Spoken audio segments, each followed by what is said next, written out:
মিঠাপুর নামে ছোট্ট একটি গ্রাম ছিল। সে গ্রামে এক চাষি বাস করত। সে ধান চাষ করত আর খামার করে তার জীবিকা নির্বাহ করত।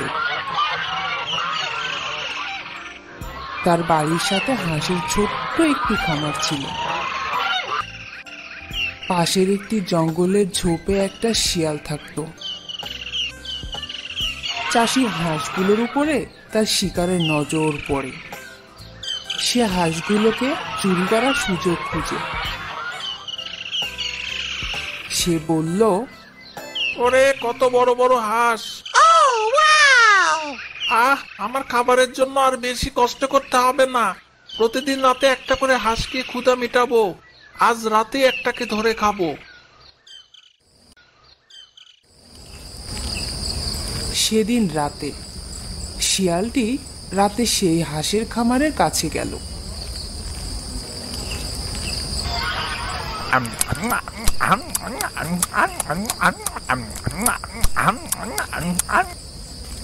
ওহ, কি তাজা তাজা হাঁস!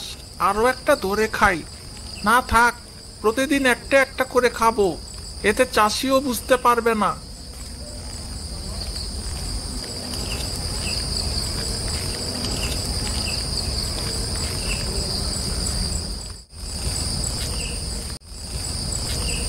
পরের দিন রাতে শিয়াল আবার গেল হাঁস খেতে।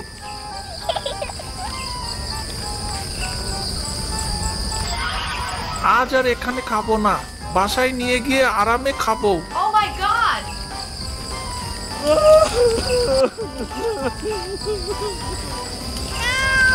শিয়ালটি তার খাবার মুখে নিয়ে বাসার পথে চলল।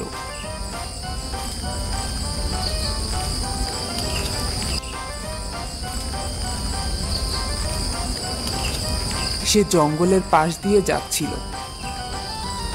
চলার পথে সে একটা বাঘের মুখোমুখি হলো।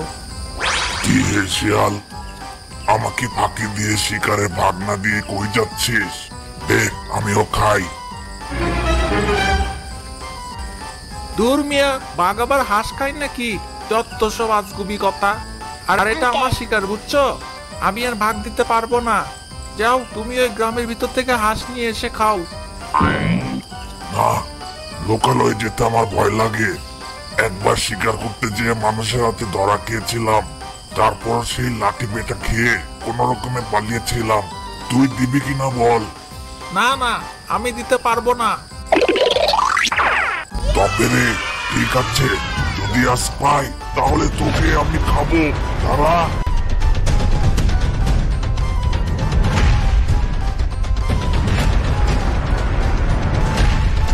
তারপর বাঘটি শিয়ালকে আর ধরতে পারল না। শিয়াল জঙ্গলের মধ্যে পালিয়ে গেল। তার পরদিন সকালে চাষি তার হাঁসগুলো কম দেখে অবাক হলো।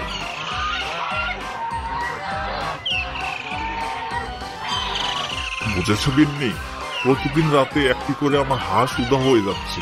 কি করি বলো তো? আমি বলি কি, আজ রাতে আমরা একটু জেগে থাকবো। তারপর দেখি কে আসে। যে আসবে তাকেই আমরা লাঠি পেটা করব। ঠিক আছে, তাই করব। যে আসবে তাকে আমরা ধরবো, বুঝছো?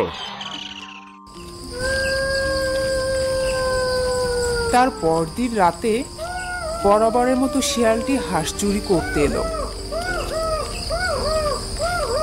আর ওদিকে চাষি আর তার বউ ওত পেতেছিল তাকে ধরার জন্য। কি যে মজা! এ যে মেঘ না চাইতে বৃষ্টি। প্রতিদিন একটা একটা করে হাঁস খাচ্ছি। ওরে বাবা রে, তোকে আর ছাড়বো না বেটা, তুই আমার হাঁস শিকার করে খাস। গেলাম রে। ওরে বাবা রে, আমি গেলাম রে। ওরে বাবা রে, আমি গেলাম রে, আমি গেলাম রে। তোকে আমরা প্রাণে মারলাম না। যা, এখন থেকে আর কখনো এদিকে আসবি না। এমনকি এই বাড়ির আশপাশও আসবি না। তারপর শিয়ালটি সেখান থেকে হেলে দুলে চলে গেল।